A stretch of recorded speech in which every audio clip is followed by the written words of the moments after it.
नमस्ते, आप सभी का हार्दिक स्वागत, अभिनंदन। विद्यार्थियों, कल जो बीएसटीसी प्रवेश परीक्षा थी, उस परीक्षा में का जो पाठ्यक्रम था उसमें हिंदी, संस्कृत, अंग्रेजी और साथ ही मानसिक योग्यता और शिक्षण अभिरुचि से संबंधित प्रश्न थे। उन सभी प्रश्नों के उत्तर आपको जो हमारा चैनल है उसका टेलीग्राम ग्रुप आप लोग ज्वाइन कर लें, वहां पर मैं प्रेषित करने वाला हूं। अभी संप्रति मैं आपके सम्मुख हूं इस परीक्षा में आए हुए हिंदी व्याकरण से संबंधित जो प्रश्न थे। और विद्यार्थियों, एक बहुत खुशी की बात होती है, आप में से बहुत अधिकांश लोगों के पास ये पुस्तक है, हिंदी बृहद व्याकरण कोश, जो ज्ञान वितान प्रकाशन से प्रकाशित है और पिछले 5 वर्ष में एक आधार भूमि उपस्थित कराती है। संपूर्ण भारतवर्ष के चाहे लोक सेवा आयोग या छोटी से लेकर बड़ी तक जो परीक्षाएं होती हैं, 100% या अधिकांश प्रश्न जो है इसी पुस्तक से जो है मैं देख रहा हूं कि ये जो साधना थी ये कहीं ना कहीं सफल हो रही है और इस बात की खुशी भी है आप लोगों के साथ आने की। विद्यार्थियों, ये प्रश्न जो है वो स्मृति पर आधारित है, विकल्प इधर उधर हो सकते हैं, प्रश्न इधर उधर हो सकते हैं, क्योंकि प्रश्न पत्र विद्यार्थियों को दिया नहीं गया था।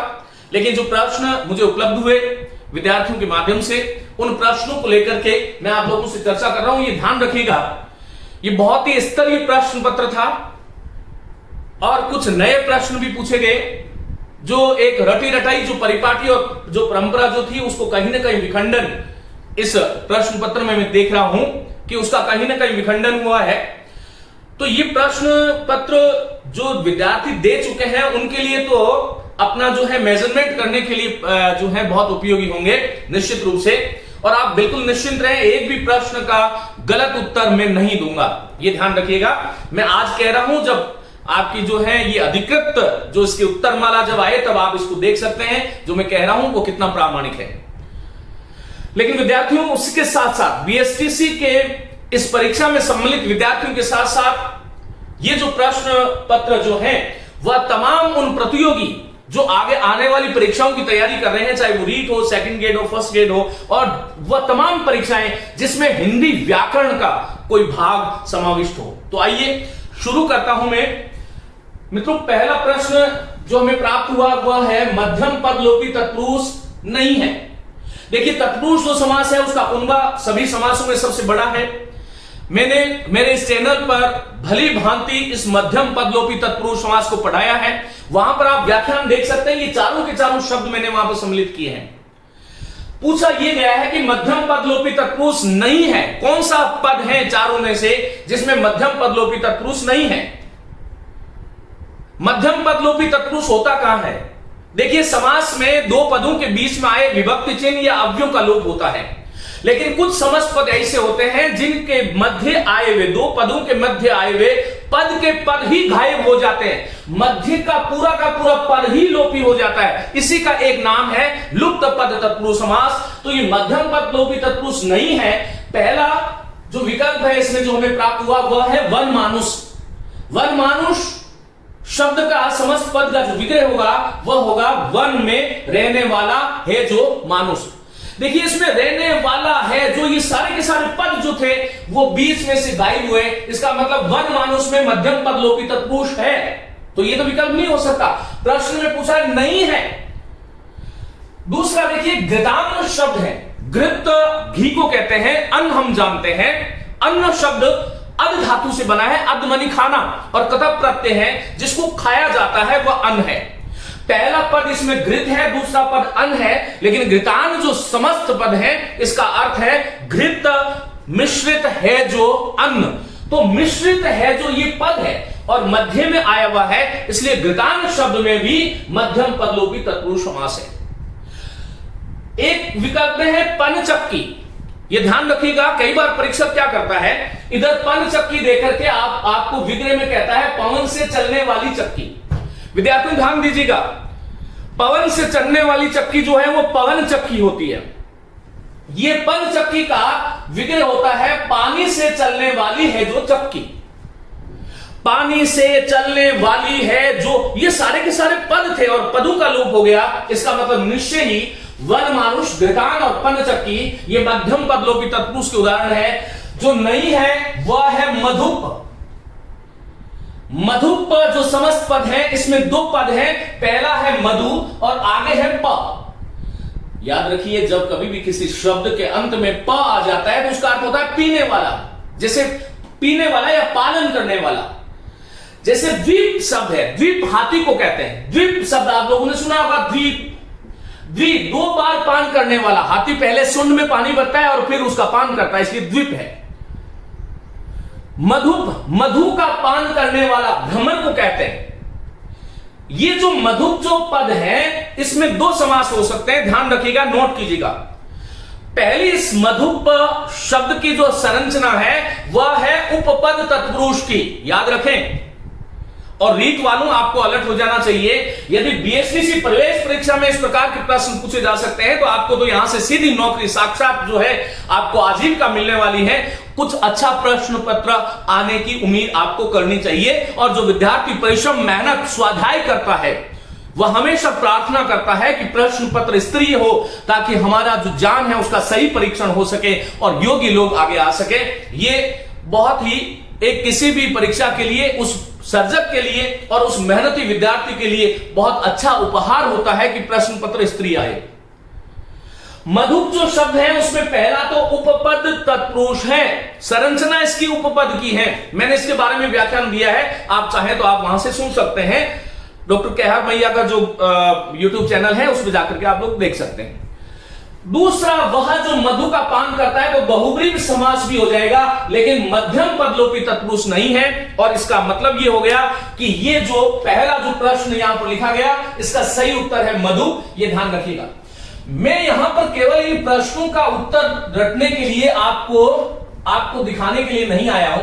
मैं ये चाहता हूं कि इससे आपको एक नजरिया मिले, आपकी एक दृष्टि विकसित हो कि हमें किस प्रकार प्रश्नों का उत्तर देना चाहिए। चलिए विद्यार्थियों, आगे चलते हैं। असंगत विकल्प चुने, बहुत अच्छा प्रश्न है, बहुत ही अच्छा उत्कृष्ट प्रश्न है।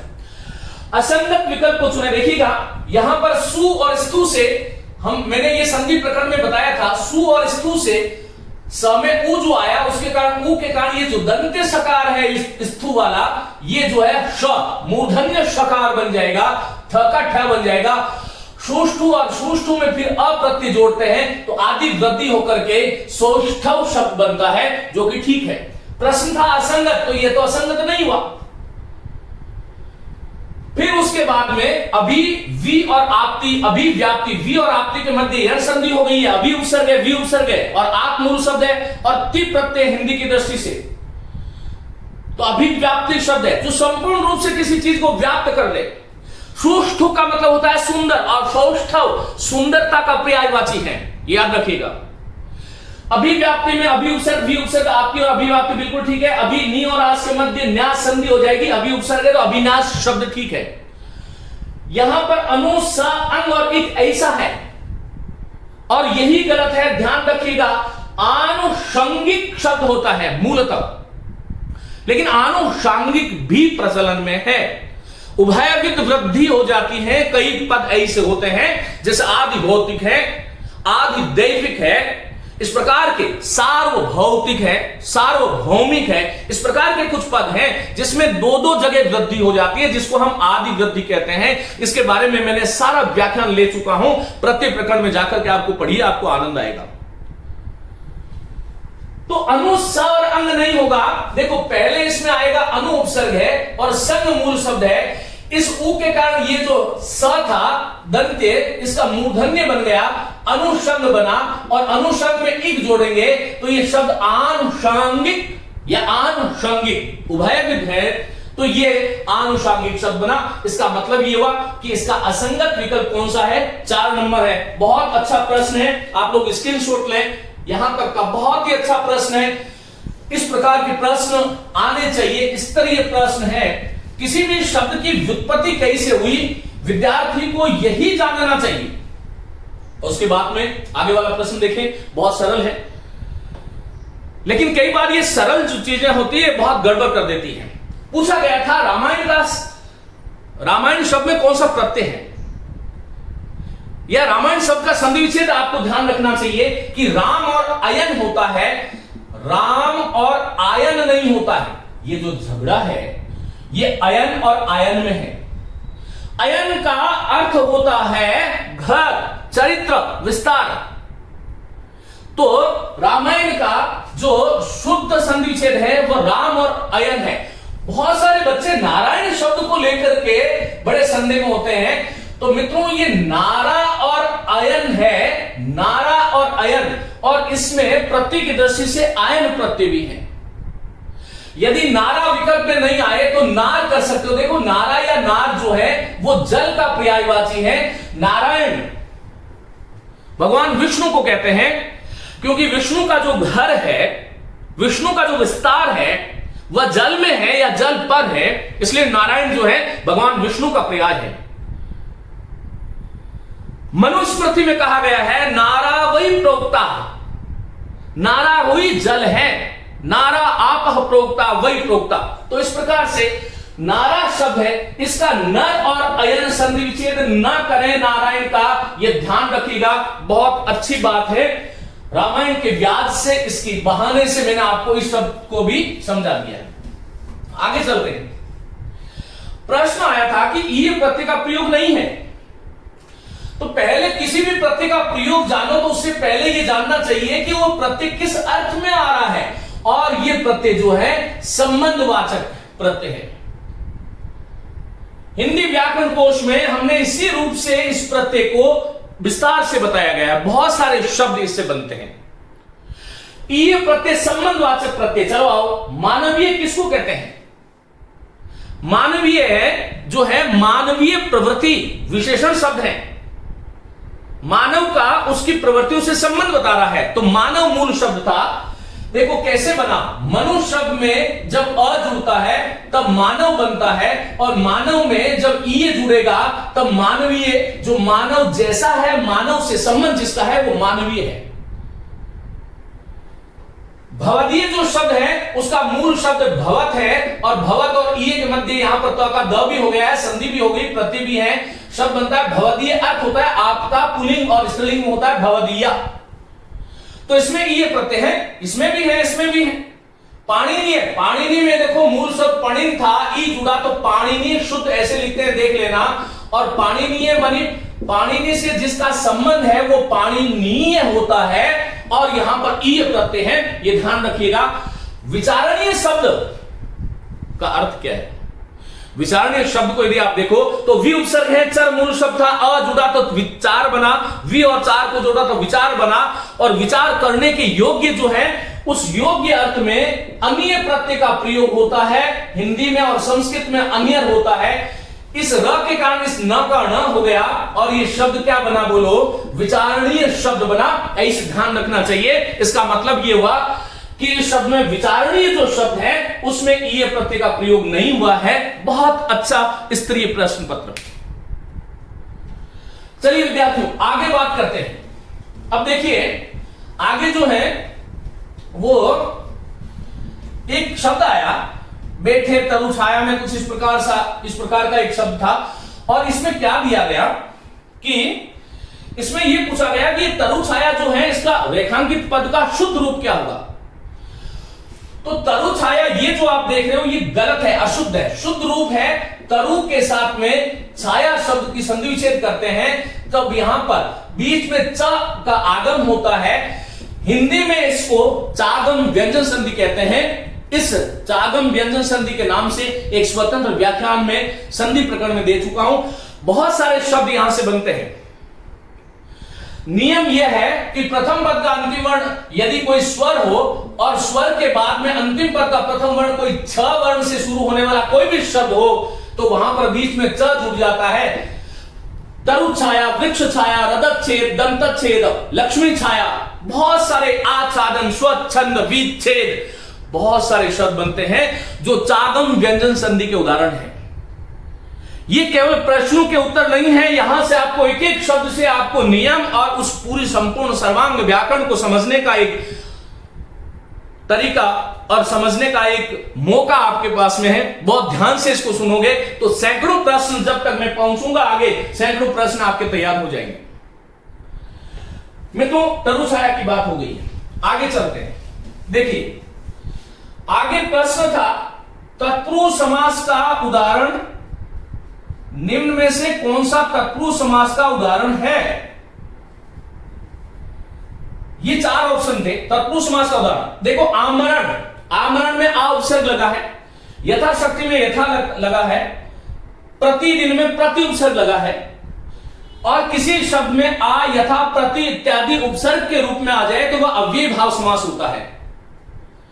आमरण का विग्रह होता है मरने तक, मरण पर्यंत। यथाशक्ति, जितनी शक्ति है उसके अनुसार अव्ययी भाव समास है। प्रतिदिन, दिन के बाद दिन या हर दिन, इसका विग्रह ऐसा होता है। पूछा गया था कि तत्पुरुष समास का उदाहरण है, तो इसमें देखो आशातीत। यदि आप मेरे समास के संपूर्ण व्याख्यान को जिस विद्यार्थी ने सुन लिया और ये कोई सिद्ध कर दे कि इसमें से अभी तक जितने प्रश्न आए उस शब्द को मैंने सम्मिलित नहीं किया है मेरे व्याख्यान में, यह संभव ही नहीं है। तो यहां पर कोई ये अहंकार नहीं है कि हम जो पढ़ा रहे हैं वही, बहुत सारे लोग अच्छा पढ़ा रहे हैं, बहुत सारे लोग बहुत मेहनत कर रहे हैं, लेकिन हां, ये मेरा एक स्वाभिमान है जो मैं आपको बता रहा हूं कि जो मैंने पढ़ाया है आपको वहीं से ये प्रश्न आए हैं। उम्मीद करता हूं आगे आने वाली परीक्षाओं में भी ये सिलसिला जो है चलता रहेगा। तो मित्रों, तत्पुरुष समास का उदाहरण है तो आशातीत। आशातीत में कर्म तत्पुरुष समास है, आशा को अतीत करके। कोई ऐसा पद जिसमें अतीत आ जाए, आगत आ जाए, श्रित आ जाए, पतित आ जाए, गत आ जाए, अत्यस्त आ जाए, आपन्न आ जाए, तोड़ आ जाए, कर आ जाए, चुंबी आ जाए, द्वितीय तत्पुरुष जिसको हम कर्म तत्पुरुष कहते हैं। विस्तार से वहां पर जो है तत्पुरुष समास का व्याख्यान जो है मेरे चैनल पे जाकर के आप देख सकते हैं। चलिए, गोदान उपन्यास है प्रेमचंद के, मुंशी प्रेमचंद का लिखा हुआ बहुत ही प्रसिद्ध उपन्यास है। सीधा सीधा प्रश्न है, पूछा गया था कि अग्नि का पर्याय नहीं है, अग्नि का पर्याय नहीं है, विकल्प था पावक, वहनी। देखो, एक तो वहनी को या तो आप इस प्रकार से लिख लें या फिर वहनी शब्द में ह और न इस प्रकार करते हुए ये वहनी लिख लें। ये ध्यान रखिएगा, वहनी। तो पावक, वहनी, कृषाणु, ये पावक, वहनी, कृषाणु तीनों ही अग्नि के पर्यायवाची हैं। मयूख जो है वो किरण, रश्मि, अंशु को कहते हैं। सूर्य की मयूख, जो ताप देने वाली जो किरणें हैं वो मयूख है। तो इस प्रकार से आपको ध्यान रखना है, अग्नि का पर्याय नहीं है तो कौन सा नहीं है? मयूख नहीं है। प्रश्न आया था निरुपसर्ग नहीं है। 4 विकल्प थे, निर्वचन, निर्वाह, निरत और निर्मूल। इसमें निरत शब्द में नी उपसर्ग है, नी, निर नहीं है। पूछा गया था निर किसमें नहीं है, तो निर उपसर्ग नहीं है तो निर्वचन में है निर और वाह, निर और मूल, लेकिन निरत में नी उपसर्ग है। प्रश्न आया था कवि का स्त्रीलिंग रूप क्या होगा? कवयित्री। ये ध्यान रखिएगा, एक ऐसा प्रश्न है जो संपूर्ण भारतवर्ष के शिक्षकों के लिए जो है बहुत ही महत्वपूर्ण रहा है और करीबन सभी परीक्षाओं में ये पूछा गया जाता है। तो कवि का सही जो स्पेलिंग शब्द है वो ये देख लीजिएगा, कवयित्री। यद्यपि इसका पुल्लिंग रूप बनता है कवयिता, पहले कवि था, फिर कवयिता बना, फिर कवयित्री बना, लेकिन परंपरा इसी प्रकार से रही है, इसलिए कवि का स्पेलिंग रूप पूछा, कवयित्री होगा, ये ध्यान रखिएगा। चलिए आगे चलता हूं। एक प्रश्न मुझे याद आ रहा है, विद्याधन शब्द में समास पूछा था, बहुत सीधा सीधा प्रश्न है, विद्या रूपी धन। कर्मधारी समास का उदाहरण है, वो ध्यान रखिएगा, विद्याधन कर्मधारी, और यहां पर रूपक अलंकार है, विद्या रूपी धन। चलिए मित्रों आगे चलते हैं। निशंक का पर्याय नहीं है, निशंक का पर्याय नहीं है। देखो पहला ही नहीं है, निसंग। निसंग किसको कहते हैं? निसंग एक विशेषणवाचक शब्द है, जो जिसकी दुनिया की संपूर्ण आसक्तियां, जो संग है, जो मोह है, वो हट गया है, वो निसंग है। कोई संग नहीं है उसकी चित्त वृत्तियों में, ईश्वर के अतिरिक्त कुछ नहीं, वह निसंग है। जबकि निशंक शब्द का अर्थ क्या है? हम कहते हैं वो निशंक है। हरिण जो है वो वन में निशंक होकर चल रहे हैं, सुरक्षित होकर के चल रहे हैं, उनको कुछ समस्या नहीं है कि हमें कोई मार देगा। तो ये पर्याय है। निर्भय होना, भय निकल गया है जिसका, जिसका भय निकल जाता है वही निशंक होता है। ये बहुत अच्छा प्रश्न था। और निश्चिंत, निश्चिंत कौन होता है? जिसका भय निकल जाता है, जो सुरक्षित हो जाए होता है, जो जिसमें निशंक, जिसमें किसी प्रकार की कोई शंका नहीं होती, वही तो निश्चिंत होता है। तो सही विकल्प इसका निसंग होगा। आगे बात करते हैं, यदि मन लगाकर काम करोगे तो सफलता प्राप्त करोगे। मिश्र वाक्य है, आश्रित जब वाक्य होता है यदि से शुरू होने वाला, यदि, किंतु, परंतु, ये जो है इस प्रकार के जो वाक्य जो शुरू होते हैं और पहले वाक्य का भाव पूर्ण नहीं हो रहा है।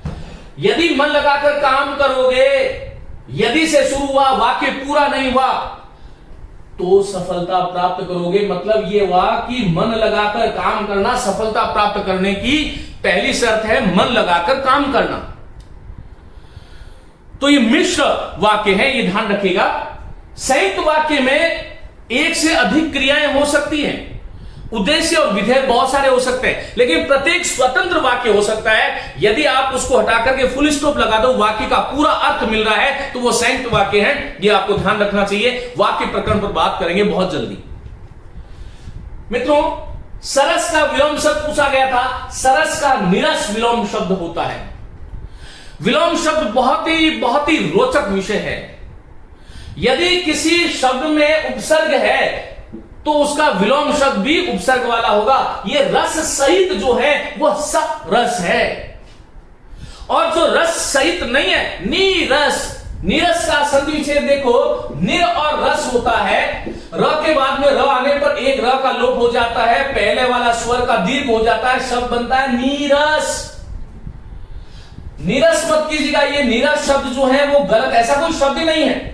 और नीरस में उपसर्ग पूछे तो निर उपसर्ग है, ये ध्यान रखिएगा। आगे चलता हूं। सोने में सुगंध होना जोड़ दोगे तो ये मुहावरा हो जाएगा, नहीं तो लोकोक्ति। सुंदर वस्तु में और सोने में सुहागा, सोने में और सुगंध। सोना तो है ही है, पहले से ही कीमती है, और उसमें सुगंध मिल गई तो वो और ज्यादा उसका मूल्य वर्धित हो गया। ठीक वैसे ही पहले से ही सुंदर वस्तु थी और उस सुंदर वस्तु में और अधिक गुण हो रहे हैं, तो सोने में सुगंध जैसी बात है। एक अकेला दो 11, इसका अर्थ क्या है? मित्रों, संगठन में शक्ति है। एक जीवन में अकेला है, और यदि एक के साथ में दूसरा मिल जाए तो एक और एक गणित के अनुसार तो 2 होते हैं, लेकिन भावों में वो 11 हो जाते हैं। और 11 का मतलब भी ये केवल जो है 10 से 11 नहीं, उनकी शक्तियां अनंत हो जाती हैं। इसलिए कहा गया कि संगठन में शक्ति होती है। अनंत शब्द जो है वो कामदेव का पर्यायवाची है। अनंत का अर्थ पूछा था, बिना अंग का, अर्थात बिना शरीर का, जिसके अंग नहीं है, अन अंग। नए तत्पुरुष समास है संरचना की दृष्टि से, बहुब्री समास है अर्थ की दृष्टि से। अर्थ होता है बिना शरीर का, बिना अंग का। कामदेव का पर्यायवाची है। पुष्प धनवा भी हुआ है, मनसिज भी है, मनोज भी है। कामदेव के बहुत सारे पर्यायवाची है। ये वाक्यांश के लिए एक बहुत अच्छा प्रश्न किया गया, जिसे क्रय किया गया हो, खरीद लिया गया हो। तो संस्कृत में धातु है क्री, खरीदने अर्थ में। एक तो है क्री, ये करने अर्थ में, ये क्री खरीदने अर्थ में। खरीद लिया गया है तो कतप प्रत्यय जुड़ेगा और ये शब्द बनेगा क्रीत। जिसे खरीद लिया गया है वो क्रीत है, जिसका हाथ बहुत तेज चलता हो। क्षिप्र, क्षिप्र का अर्थ होता है बहुत तेज जिसका हाथ चलता हो। क्षिप्र हस्त, जो बहुत तेज चलता हो। क्षिप्रगामी, जो बहुत तेज सोचता हो। क्षिप्र सोची। तो ये ध्यान रखिएगा। तो ये ठीक है, ये भी ठीक है। सुंदर और लंबे बालों वाली स्त्री विशेष को क्या कहते हैं? विकेशिनी नहीं कहते हैं, वह होती है सुकेशिनी। सु सुंदर है केश, और इनी के सुकेशी।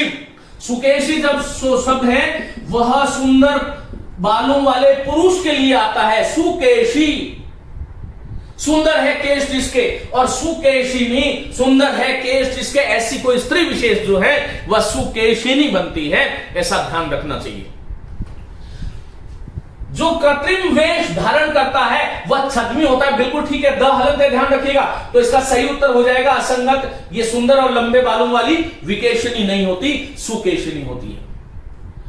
विद्यार्थियों, वाग्जाल शब्द का संधि विच्छेद पूछा गया था। बहुत सीधा सीधा शब्द है। इसका संधि विच्छेद जो है वो वाक होता है। वाक के साथ में जब जाल शब्द को जोड़ देते हो तब बोलो शब्द क्या बनता है, वाक जाल। वाक और जाल ये वाला विकल्प होगा, बाकी विकल्प क्या थे, क्योंकि स्मृति पर आधारित प्रश्न पत्र है, इधर उधर से जैसे भी इन प्रश्नों को जो प्राप्त हुए वह प्रश्न मैं आपके सम्मुख रख रहा हूं। अनुग्रहित शब्द की वर्तनी 4 शब्द दिए गए थे, उसमें ये वाला शुद्ध है, ये ध्यान रखना। एक तो ये ग्रहित कोई शब्द नहीं होता है, ग्रह धातु जरूर होती है। ग्रह धातु में जब संस्कृत में कदा प्रत्यय जुड़ता है तब ग्रहित शब्द बनता है। संग्रहित, अनुग्रहित, तो ये अनुग्रहित इस प्रकार से हमें लिखना चाहिए, अनुग्रहित। हां, ग्रहण शब्द जो है उसमें ग्रहण होता है, ग्रहण नहीं होता, यह आपको ध्यान रखना चाहिए। यह शब्द था अनुग्रहित। मित्रों बहुत अच्छा प्रश्न है कि निम्न में से प्रश्न क्या है, देखो 17 नंबर प्रश्न देखिए। प्रश्न था कि इत का तदित रूप कौन सा है, अर्थात ये 4 रूप दिए गए, मापित, लिखित, याचित, दुखित। इसमें कौन सा तदित है? प्रत्ययों के 2 भेद होते हैं, एक तो कृत प्रत्यय और एक तदित प्रत्यय। और इत प्रत्यय जो है वो कृत प्रत्यय भी है और तदित प्रत्यय भी है। जो बोल रहा हूं ध्यान से सुनना। इत प्रत्यय, ये इत प्रत्यय जो है वो कृत प्रत्यय भी है और तदित भी है। इसका मतलब इससे बनने वाले शब्द 2 प्रकार के हो सकते हैं। कृत से बनने वाला शब्द कृदंत है और तदित से बनने वाला शब्द तदितांत है। तो यहां पर मापित जो है वो कृत है या तदित देखते हैं। चलो मापना शब्द था, इत जुड़ा, मापना क्रिया होती है, इसका मतलब ये तो तदित तो नहीं है, ये तो कृदंत है। लिखित, लिखना क्रिया थी, इसका मतलब ये भी क्या है बोलो, ये भी कृत है। याचित, याचना, मांगना, यहां पर ये भी याचना से बना है, याचित, इसलिए ये भी कृत है। ये रहा दुखित। तदित प्रत्यय दुखित में है, ये ध्यान रखो। आपसे यह भी पूछा जा सकता है था कि निम्न में से कौन सा शब्द तदितांत है, लेकिन इसमें यह पूछ लिया कि इत का तदित रूप कौन सा है। इस प्रकार के प्रश्न बहुत आने लगे हैं, ध्यान रखिएगा। और पहले, सबसे पहले जो विद्यार्थी इस कक्षा को सुन रहे हैं और आगे जो परीक्षा देने वाले हैं, जो बहुत ज्यादा विद्वान नहीं है, उनके लिए सूचना है कि परीक्षा में जाने से पहले ये जरूर पता कर लें, इतना तो आपको समझ में आना चाहिए कि कौन सा शब्द जो है कृदंत शब्द है और कौन सा शब्द तदितांत शब्द है। इन शब्दों की पहचान आपको आनी ही चाहिए, तभी आप आगे जो है बेहतरीन प्रदर्शन कर सकते हैं। मेरे प्यारे साथियों, मैं मेरी तरफ से पूरी जान लगाने वाला हूं, आप लोग सफल हो जाएं, मेरे लिए यही सबसे बड़ा खुशी है, यही आनंद है, यही मेरी फीस है। मैं सदैव ये कहता हूं कि मेरी कक्षाएं जो है पूर्णतः निःशुल्क है और आपको घर बैठे इतना जरूर मैं आपको कहूंगा कि मानवीय त्रुटि कहीं पर 100 घंटे बोल रहा हूं तो 1 घंटा कहीं पर, 1 घंटे का कोई एक क्षण विशेष कहीं इस वर्तनी की अशुद्धि निकल जाए, लेकिन यह संभव नहीं है। मेरा उपास्य वर्ग, मेरा भगवान जो है मेरा यु वर्ग है और मैं सोच समझ करके कोई बात बोलता हूं, ऐसे ही नहीं बोलता। इसलिए आप लोग बिल्कुल निश्चिंत होकर के जो पढ़ाता हूं वह मानक होगा, यह ध्यान रखिएगा। 99%, 100% तो भगवान भी ऐसा नहीं कह सकता कि जो मैं हूं मुझसे आगे कोई नहीं। यदि ऐसा कोई कह रहा है तो वो भगवान है, क्योंकि सर्वज्ञ होना ही मौत की सबसे बड़ी निशानी है। आप लोग भी मत बनिएगा, मैं सर्वज्ञ नहीं हूं, मैं सीखने वाला, मैं सीखने की प्रक्रिया में हूं। उम्मीद करता हूं आप भी सीखने की प्रक्रिया में जीवन भर रहेंगे। तो ये प्रश्न हो गए। आगे बात करते हैं मित्रों, चलिए देखिए आगे वाले प्रश्न लेते हैं। आगे देखो, ऊपर देखिएगा, शब्द क्वेश्चन संख्या 18 है। पूछा गया है कि अवधूत जो शब्द है, अवधूत शब्द का अर्थ क्या है। तो अवधूत किसको कहते हैं? अवधूत जो मस्त फक्कड़ जो साधु है, अवधूत है ना, जिसको ईश्वर ही केवल जो है आवत जावत कन्हैया टूटी बिसर गयो हरिनाम, जो है संतन को कहा है सीकरी सो काम। ऐसा मस्त फक्कड़ जिसको किसी का भय नहीं हो, जो एकदम फक्कड़ हो, जो मस्त हो, वह अवधूत है। तो सही विकल्प देख लेना, इसका यह होगा अशुद्ध शब्द चुनना है। इसमें देखिए, जडमती पीड़ित निरोगी योग रूढ़। मित्रों, एक तो हम लोग पीड़ित लिखते हैं, पीड़ित शब्द लिखते हैं जो कि गलत है। इसी प्रकार जड़मति लिखते हैं, यह भी गलत है, और योग रूढ़ लिखते हैं, यह भी गलत है। यह ध्यान रखिएगा। मैं धन्यवाद देता हूं उस परीक्षक को जिसने इन शब्दों का शुद्ध रूप लिखा। जड़मति, पीड़ित और योग रूढ़, यहां पर बिंदु नहीं आता, पीड़ित नहीं होता है। पीड़ धातु है, संस्कृत की एक धातु है पीड़, और पीड़ से तथा प्रत्यय जुड़ने से पीड़ित बनता है। अरे जड़मति का मतलब तो हो गया जड़ से बनी हुई है जो बुद्धि। जड़ कहते हैं मूर्खता को। करत करत अभ्यास के जड़मति होत सुजान, न कि जड़मति। जड़मति जो तने की जो जड़ होती है, वृक्ष की जड़ होती है, उससे बनी हुई है जो मति, अर्थ का अनर्थ हो जाता है। और इस बात को पहली बार मैंने भारतवर्ष में उठाया, इस पुस्तक में ही लिखा गया कि हिंदी के किसी भी तत्सम शब्द जो संपदा है उसमें ढ और ढ के नीचे नुक्ते का प्रयोग नहीं होता, बिंदु का प्रयोग नहीं होता, इसके नीचे बिंदी नहीं लगती। हम लोग लिखते हैं गरुड़ शब्द, गरुड़ शब्द गलत है, गरुड़ नहीं गरुड़ होता है, गरुड़। हम लोग लिखते हैं भुजंग शब्द, शब्द तो होता है भुजग, भुजया गच्छति, यह सब भुजग जो भुजा के बल से जाता है। हम लोग शब्द लिखते हैं प्रौढ़, ढ के नीचे बिंदु लगाते हैं, गलत है। यह शब्द या तो फिर तद्भव माना जाए इसको। तो शुद्ध शब्द पीड़ित है, योग रूढ़ है पीड़ित, और जड़मति यह शुद्ध है। अशुद्ध पूछा गया था, ये बैठा निरोगी। देखो, एक तो ये ध्यान रखना है कि निरोगी शब्द है, निरोगी शब्द है, निरभिलाषी, निरभिलाषी शब्द है, ये निरसी शब्द है, निरपराधी शब्द है, ये सारे के सारे गलत शब्द हैं विद्यार्थियों। देखो, रोग का जानते हैं भाववाचक संज्ञा है, की प्रत्यय हिंदी में जोड़ते हैं तब रोगी शब्द बनता है। रोगी का अर्थ होता है रोग वाला, रोग वाला है जो, वो है रोगी, ध्यान से समझना। अब इसमें हम निर लगाते थे, निर का अर्थ होता है नहीं है, नहीं, और फिर इसका मतलब हम ये कह रहे हैं कि नहीं है, निर का मतलब तो नहीं है, और रोगी का मतलब रोग वाला। अरे कोई चीज है और नहीं है, दोनों में नहीं हो सकती। इसलिए ये शब्द होगा, निर और रोगी को जोड़ोगे तो ये शब्द बनेगा निरोग शब्द है। वह व्यक्ति निरोग है, अर्थात रोग रहित है। निरोगी शब्द का तो अर्थ ही, रोगी का मतलब रोग वाला हो जाता है। निर नहीं है रोग जहां पर, वह है निरोग। इसी प्रकार नीरसी शब्द नहीं होता है, नीरस शब्द होता है। इसी प्रकार निरपराधी शब्द गलत है, शुद्ध शब्द है निरपराध। बहुत सारे शब्द, ये सामासिक अशुद्धियां हैं जिसको भली भांति हम शुद्धाशुद्ध शब्द विवेक में इस पर विस्तार से चर्चा करूंगा। अभी तो ये ध्यान रखिएगा, निरोगी शब्द जो था इसमें गलत था। चलिए आगे चलता हूं। क्वेश्चन संख्या 20 देखो क्या कह रहे हैं। कह रहे हैं कि द्वंद्व समास के संदर्भ में असंगत चुनना है। देखो, द्वंद्व समास के 3 भेद होते हैं। एक तो होता है इतरेतर, एक तो होता है इतरेतर द्वंद्व, इतरेतर, एक होता है वैकल्पिक द्वंद्व, और एक होता है समाहार द्वंद्व। जो इतरेतर द्वंद्व है वह होता है दो संज्ञाओं के बीच में, वैकल्पिक होता है विलोम शब्द में, और समाहार होता है जहां पर एक सार्थक और दूसरा निरर्थक हो। चलिए आइए बात करते हैं क्या हो रहा है इसमें। गंगा यमुना दो संज्ञाएं हैं, इतरेतर बिल्कुल ठीक है। बाल बच्चा समाहार है क्योंकि बाल भी वही है, बच्चा भी वही है।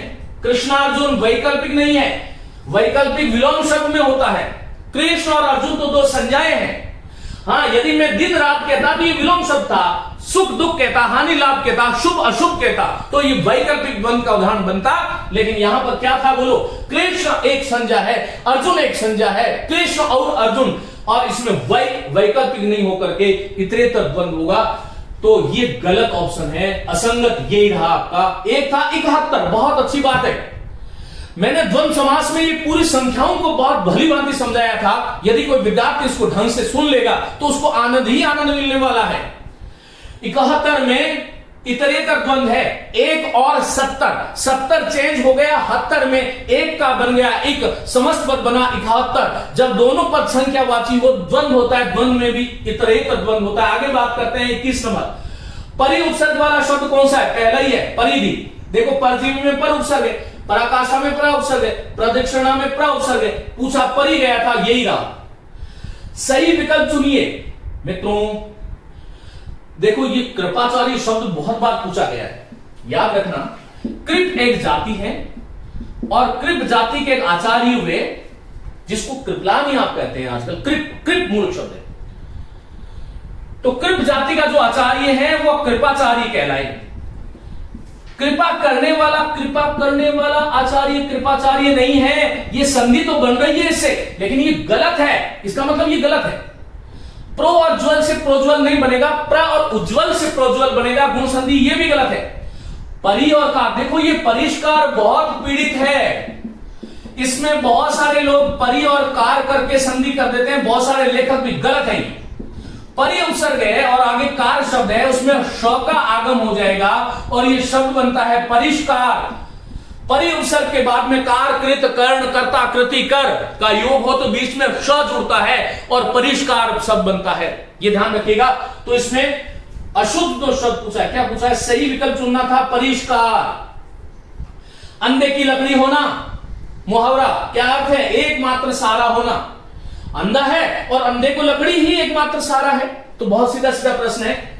हाथ में थामकर चलाया जाने वाला, इसका अर्थ पूरा पटाक्षेप कर देते हैं। एक होता है अस्त्र, एक होता है शस्त्र।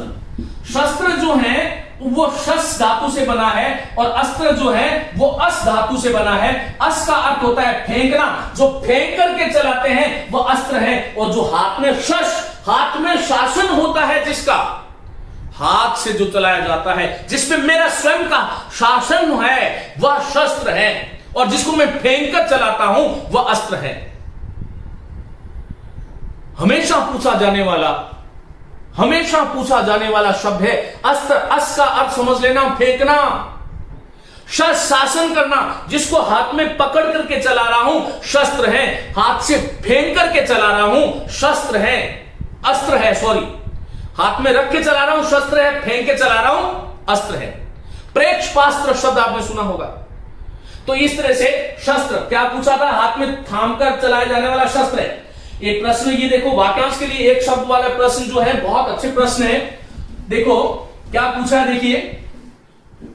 एक विकल्प में था जो छाती के बल पर चले, उड़द। यहां पर प्रश्न क्या पूछा गया था ये पता नहीं है, लेकिन हां यही है। इनका अर्थ यह है, आप लोग मिला लें। जो प्रश्न पत्र देकर के आए उनके पास प्रश्न पत्र होगा। अन्यथा मैंने आपको कहा कि मैं आपको जो टेलीग्राम ग्रुप है उसके ऊपर इसकी पीडीएफ जो है शाम तक उपलब्ध कराने वाला हूं, वहां से आप लोग देख सकते हो। जो छाती के बल पर चले, उड़ कहते हैं छाती को, हृदय को, और इसका संस्कृत में कहते हैं उरसा गच्छति। यह स उरद सर्प का पर्यायवाची है। सर्प हाथों से नहीं चलता, पैरों से नहीं चलता। वो भुजा क्यों है? भुजा के बल से गमन करने वाला। उरद क्यों है? हृदय के बल से गमन करने वाला। ग किसी भी शब्द के अंत में आए उसका अर्थ होता है गमन करना। तो उरसा, जिसकी दोनों पक्षों में निष्ठा हो, उभयनिष्ठ होता है। जिसकी ईप्सा की गई हो वो ईप्सित होता है। विद्यार्थियों देखो, जिसकी ईप्सा की गई है वो ईप्सित है। ईप्सित ये दिखाई दे रहा होगा। जिसकी इच्छा की गई हो वो इच्छित है। जिसकी आकांक्षा की गई हो वो आकांक्षित है। जिसकी कांक्षा की गई हो वो कांक्षित है। तो इस प्रकार से यहां पर हिंदी की दृष्टि से इत प्रत्यय है, संस्कृत की दृष्टि से कता प्रत्यय है। जैसे जिसे पढ़ लिया गया वो पठित है, जिसे न पढ़ा गया वो अपठित है। जो अच्छे कुल में उत्पन्न हुआ है वो क्या है? बोलो, कुलीन है। तो इस प्रकार से यह प्रश्न थे विद्यार्थियों।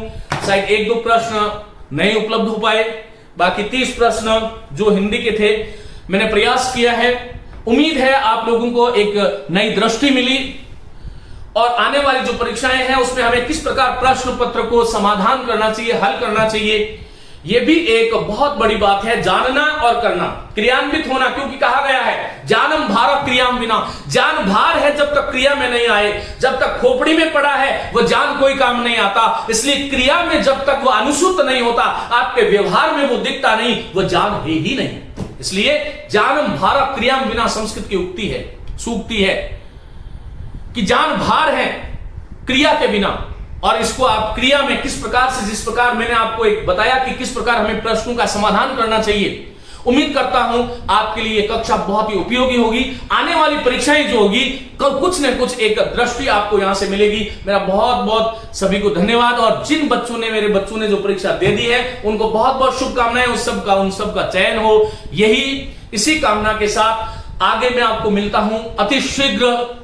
आज ही संस्कृत का जो प्रश्न पत्र था वह REET, second grade, first grade सबके लिए बेहद उपयोगी है। आप लोग तैयार रहिए, इस कक्षा को सुनिए, जब तक आगे वाली कक्षा आप लोगों को मिल जाएगी। धन्यवाद।